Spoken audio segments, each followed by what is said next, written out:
subscribe now and press the bell icon. Never miss an update. Hello and welcome to my YouTube channel Maths with Magician Avi, and today's topic is rational number from class 8.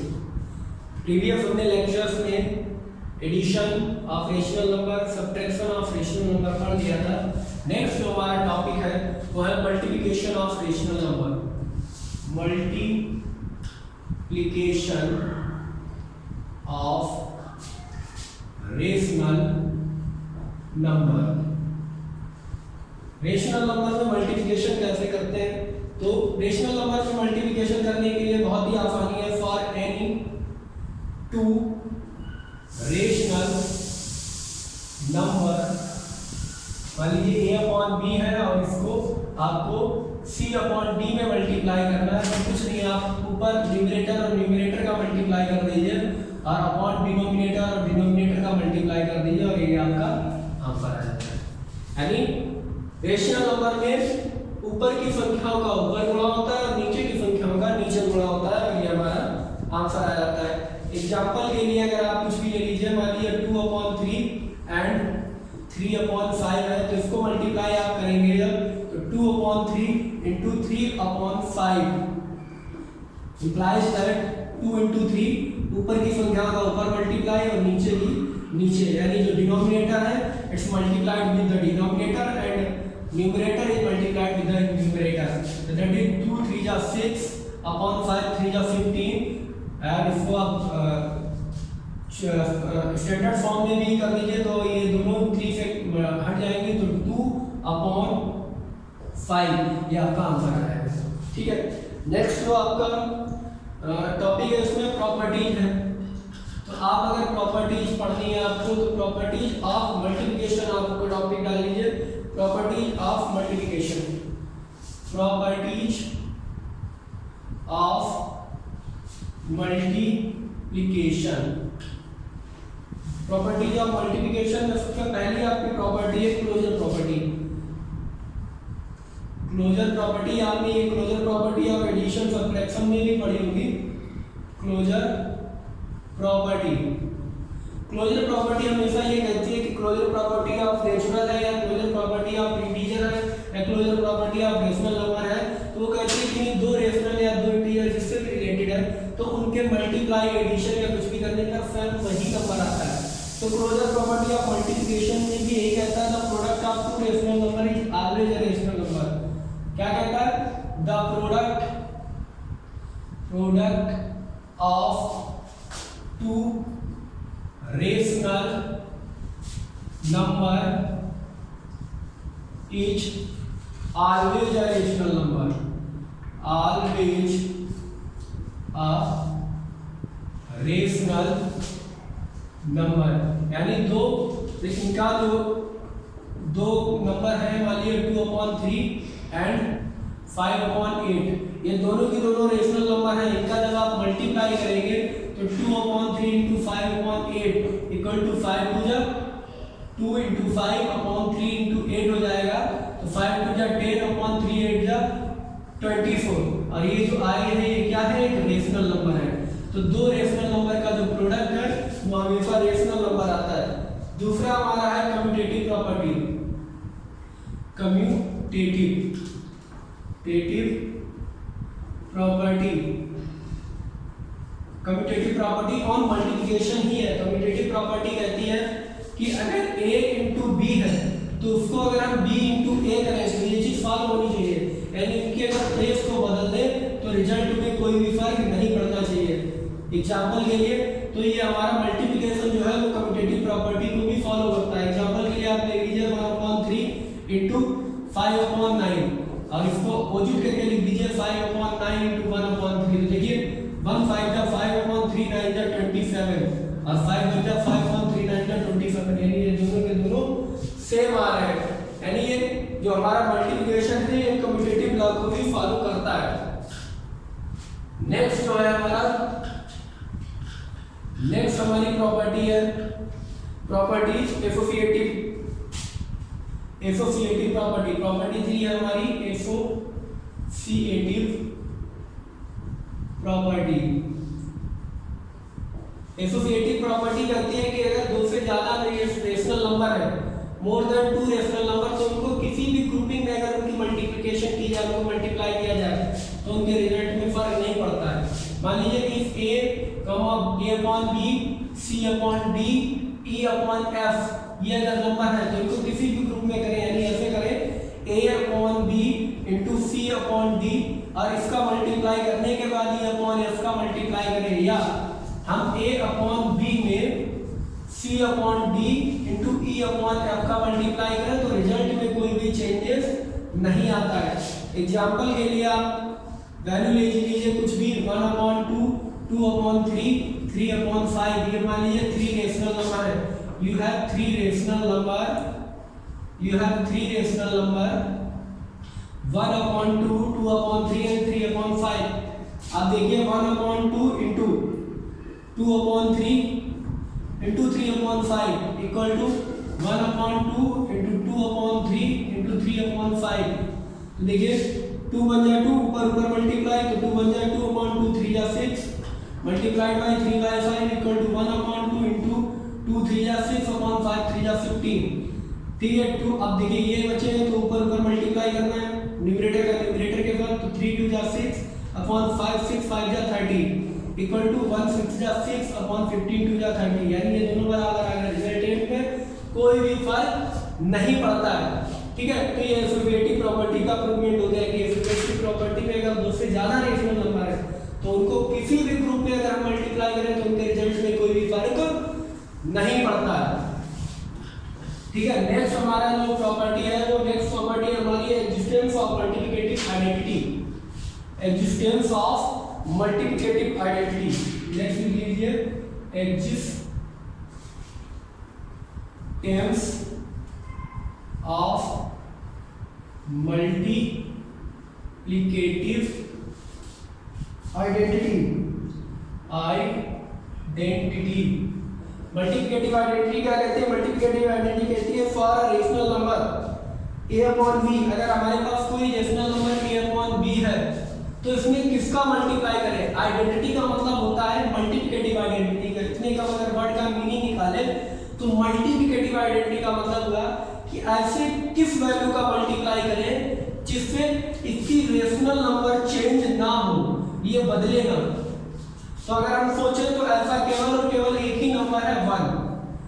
ठीक है, तो 1 is the multiplicative identity, 1 is the multiplicative identity, क्योंकि 1 ही केवल एक ऐसा है जिसको किसी भी रेशनल नंबर से किसी भी नंबर में अगर मल्टीप्लाई करें तो कोई भी फर्क नहीं पड़ता उस रेशनल नंबर में। तो 1 is the multiplicative identity. Example अगर आप कुछ लेना चाहें तो ले सकते हैं। एग्जांपल मान लीजिए 1/2 है, तो इसमें अगर 1 का मल्टीप्लाई करते हैं तो 1/2 ही रहता है, कोई फर्क नहीं पड़ता। बहुत ही इजी प्रॉपर्टी है ये। तो 1 is called the multiplicative identity. Next है हमारा 5, existence of multiplicative inverse. Existence of multiplicative inverse. अब इनवर्स की बात कर रहा है, यानी ऐसा क्या मल्टीप्लाई करें जिससे हमारी वैल्यू जो है रेशनल नंबर है वो निगेटिव हो जाए। तो मान लीजिए कोई a अपॉन b मेरे पास रेशनल नंबर है, I have a rational number a upon b and I want to convert it into negative rational number. तो what should be multiply we do? हम किसका मल्टीप्लाई करें? हमें इसका मल्टीप्लाई करना चाहिए। तो अगर हम इसमें -1 का मल्टीप्लाई कर दें तो ये निगेटिव हो जाएगी। ठीक है, निगेटिव हो जाएगी, यानी ये 1 आ जाएगा। अब अगर निगेटिव करते हैं या इसको हम रिवर्स करते हैं, अगर इसकी पावर -1 लिख दें तो इसका मतलब भी यही होता है कि इसको a अपॉन b नहीं है, ये 1 अपॉन a अपॉन b हो जाती है, यानी b अपॉन a हो जाता है। ठीक है, तो एग्जिस्टेंस ऑफ मल्टीप्लिकेटिव इनवर्स होता है कि अगर मेरे पास कोई a अपॉन b है तो इसका मल्टीप्लिकेटिव इनवर्स जो होगा वो b अपॉन a हो जाएगा, यानी इसका रेसिप्रोकल हो जाएगा, उसका उल्टा हो जाएगा। ठीक है, तो a अपॉन b का रेसिप्रोकल जो होता है वो b अपॉन a होता है, और b अपॉन a का रेसिप्रोकल जो है वो a अपॉन b होता है। क्लियर है? इसके बाद नेक्स्ट हमारा है मल्टीप्लिकेटिव प्रॉपर्टी ऑफ 0। एग्जाम्पल के लिए भी आप इसके लिए कुछ रेसिप्रोकल ले सकते हैं, जैसे 1/2 है तो 1/2 का रेसिप्रोकल कितना है, 1/2 का रेसिप्रोकल 2/1, 3/2 का रेसिप्रोकल 2/3, 5/3 का रेसिप्रोकल 3/5। ये सारे रेसिप्रोकल है, यानी उनके न्यूमरेटर और डिनोमिनेटर को अगर चेंज कर दें तो हमारा वो रेसिप्रोकल एक दूसरे के बन जाते हैं। ठीक है, नेक्स्ट जो हमारी प्रॉब्लम है वो है प्रॉपर्टी 7 में, कह रहा है distributive law of multiplication over addition.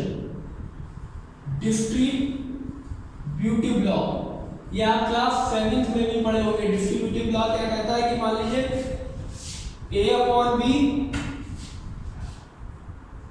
B/C/D, E/F, ये मोर देन 2 हमारे पास रेशनल नंबर है, तो इनको अगर हम इस तरीके से हमारे पास एडिशन के साथ है A/B into C/D plus E/F,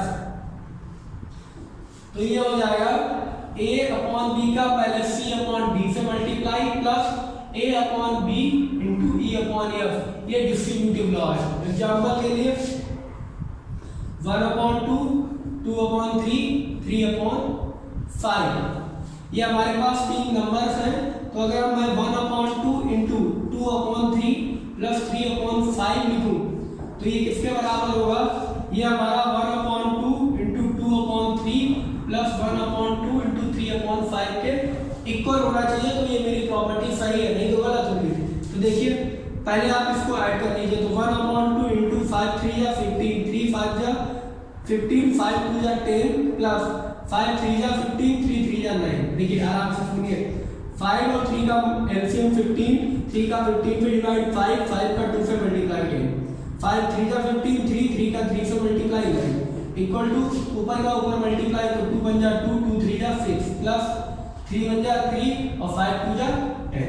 clear, अभी हो गया 19 ऊपर, तो 1/2 इंटू 19/15 इक्वल टू, यहाँ पे एलसीएम लीजिए 10 और 6 का एलसीएम कितना आएगा 13। ठीक है, तो 6 5 जा 30, 5 2 जा 10 प्लस 10 3 जा 30, 3 3 जा 9। क्लियर, तो 19 बन जा 19/15 2 जा 30 इक्वल टू द 10 प्लस 9 19/30, यानी LHS बराबर क्या आ गया RHS। दैट मींस ये जो मेरी प्रॉपर्टी है वो पूरी तरीके से सही थी। क्लियर, तो ये हमारा हो गया मल्टीप्लिकेटिव। अब नेक्स्ट जो हमारा है मल्टीप्लिकेटिव प्रॉपर्टी ऑफ जीरो है। Multiplicative property of zero, multiplicative property of zero. तो जीरो एक ऐसा नंबर है जो किसी के भी साथ मल्टीप्लाई करें तो जीरो हो जाता है, यानी A/B कोई रेशनल नंबर है अगर हमारा और इसको जीरो के साथ मल्टीप्लाई कर दिया जाए तो ये जीरो बना देता है। यही जीरो की केवल एक प्रॉपर्टी है कि जीरो का किसी के भी साथ अगर मल्टीप्लाई किया जाए तो वो जीरो हो जाता है। नेक्स्ट जो हमारा इसमें टॉपिक है वो डिवीजन के ऊपर है। ठीक है, मल्टीप्लिकेशन मेरा यहाँ से कंप्लीट होता है। नेक्स्ट हमारा टॉपिक है डिवीजन। डिवीजन क्या कहता है, डिवीजन कह रहा है कि if A/B divided by C/D है and C/D does not equal to zero, क्योंकि अगर ये ऐसे लिखा हुआ है मान लीजिए A/B अपॉन C/D और ये जीरो के बराबर है तो ये इनफाइनाइट कर देगा, नॉट डिफाइन कर देगा, तो C/D जीरो नहीं होना चाहिए। तो हम इसको ऐसे भी लिख सकते हैं A/B और ये डिवाइड का साइन हटा दे और इसको रेसिप्रोकल कर दे D/C और इसको आसानी से मल्टीप्लाई कर दे AD/BC और ये हमारा रिजल्टेंट आंसर आ जाएगा। तो A/B इज कॉल्ड द डिवाइडेंट, इसको क्या कहते हैं डिवाइडेंट कहते हैं, और इसको जो C/D है इसको डिवाइजर कहते हैं, इसको कहते हैं डिवाइजर। ठीक है, और जो हमारा रिजल्ट आता है रिजल्ट उसको कहते हैं रिजल्ट नोन एज क्वोशिएंट, उसको हम लोग क्वोशिएंट बोलते हैं। ठीक है, इसमें भी हमारी प्रॉपर्टी होती है। तो पहली प्रॉपर्टी इसमें भी होती है क्लोजर प्रॉपर्टी, ठीक है, दूसरी हमारी होती है कम्यूटेटिव प्रॉपर्टी, ठीक है, तीसरी एसोसिएटिव। यही सारी प्रॉपर्टी है जो चेक करेंगे इसमें। तो पहली हमारी है closure property. Closure property. Closure property क्या कहती है कि अगर if A by B and C by D दो रेशनल नंबर है और A by D and common A by B divided by C by D, यानी एक रेशनल नंबर को अगर दूसरे रेशनल नंबर के साथ डिवाइड किया जाए जब when c by d does not equal to zero, जब सी बाई डी जीरो ना हो, जब सी बाई डी जीरो ना हो तो हमारे पास जो आंसर आता है, जो हमारे पास जो आंसर आएगा, जो रिजल्टेंट हमारे पास आएगा, यानी A by B divided by C by D is equal to जो क्वोशिएंट आएगा वो आल्सो क्या होगा, also a rational number, rational number होगा। तो हम कहेंगे कि ये क्लोजर प्रॉपर्टी को फॉलो कर रहा है। सेकंड है हमारा for every rational number a by b we have, अगर कोई भी रेशनल नंबर है for every rational number a by b है, इसको 1 से डिवाइड किया जाए तो कोई भी फर्क नहीं पड़ता है, यानी यहाँ पे 1 बेस की आइडेंटिटी हो गई, ठीक है।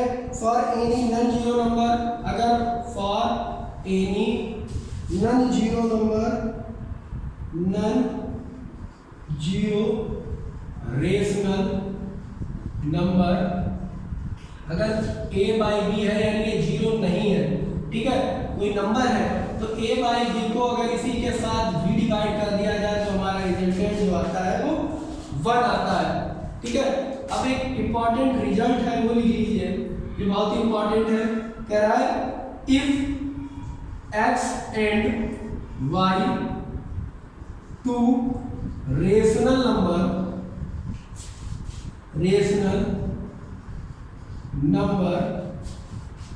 such that x is less than y, then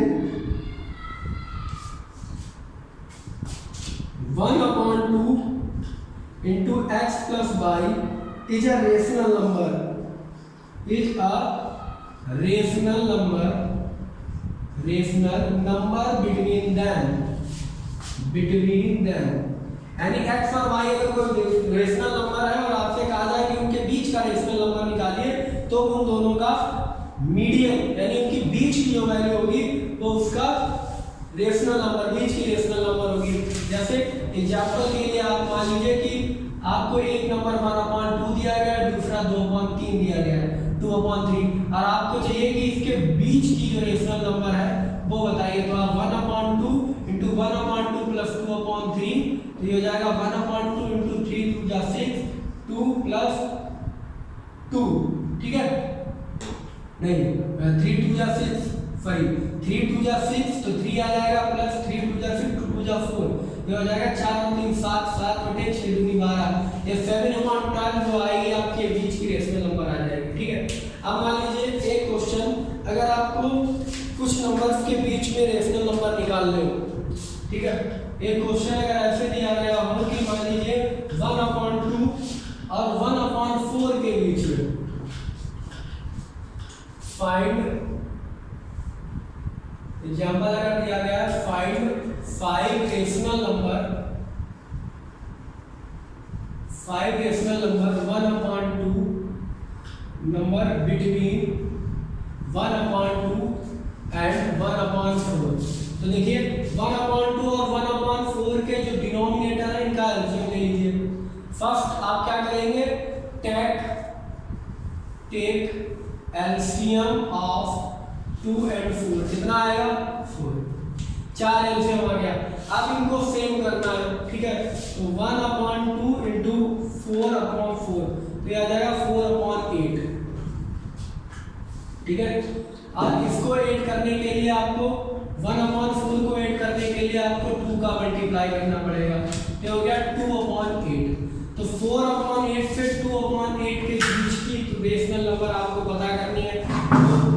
तो इसमें चाहो तो 10 का और मल्टीप्लाई कर दो और आसानी से आप निकाल देंगे, ठीक है। इससे बड़ी वैल्यू निकाल दी आप आसानी से निकाल सकते हैं। ये हो गया 40/80 और ये हो गया आपका 20/80, तो 20 से 80 के बीच में बहुत सी आ जाएंगी, है 21/80, 22, 23 डॉट डॉट डॉट 40/80 तक ये बहुत सारी निकल आएंगी। केवल अगर आपको 5 या 6 निकालनी होती तो या आप या और कम का मल्टीप्लाई कर लेते, 5 का कर लेते, ठीक है, या आप मान लीजिए 2 का और कर लेते, है ना, तो 2 2 जा 4 और 4 8 2 जा 16 आ जाता, 4 2 जा 8 आ जाता, है ना, ये आ जाता 4 2 जा 8/16 और ये आ जाता 4/16, तो 4/16, 5/16, 6/16, 7/16 और 8/16, ये 1 2 3 4 5 ये नंबर आपके आ गए। तो सबसे पहले क्या किया जाता है, सबसे पहले डिनोमिनेटर का एलसीएम, उस एलसीएम को हम बेस बनाते हैं दोनों का। जैसे ये 2 था तो हमें 8 करने के लिए 4 का मल्टीप्लाई, ये 4 था तो 2 का मल्टीप्लाई, जितना ऊपर करते हैं उतना ही नीचे करते हैं। तो अगर 2 का 4 का हमने नीचे किया था ऊपर भी करना पड़ेगा, यहाँ 2 का नीचे किया था तो ऊपर भी करना पड़ेगा। अब ये बन गया 4/8, ये बन गया 2/8, इनके बीच में हमें 1 मिल रही थी, 1 से ज़्यादा जानने के लिए हमने इसको और बढ़ा गया, जितना चाहे उतना बढ़ा गया इनके बीच में कर सकते हैं और उतनी सारी रेशनल नंबर निकाल सकते हैं, ठीक है। अगर अब आपको इस चैप्टर से कोई भी प्रॉब्लम हो, मल्टीप्लिकेशन से, एडिशन से, सब्ट्रैक्शन से, डिवीजन से, तो कमेंट बॉक्स में आके आप पूछ सकते हैं, ठीक है। और अगर अभी तक आपने मेरे चैनल को सब्सक्राइब नहीं किया तो चैनल को सब्सक्राइब करिए, रेड बटन पर क्लिक करिए, बेल का आइकन आपके पास आएगा, उस बेल को आइकन को आप दबाइए और ऑल पर क्लिक करिए, जिससे मेरे आने वाली सारी वीडियो की जानकारी आपको मिलती रहे। Best of luck.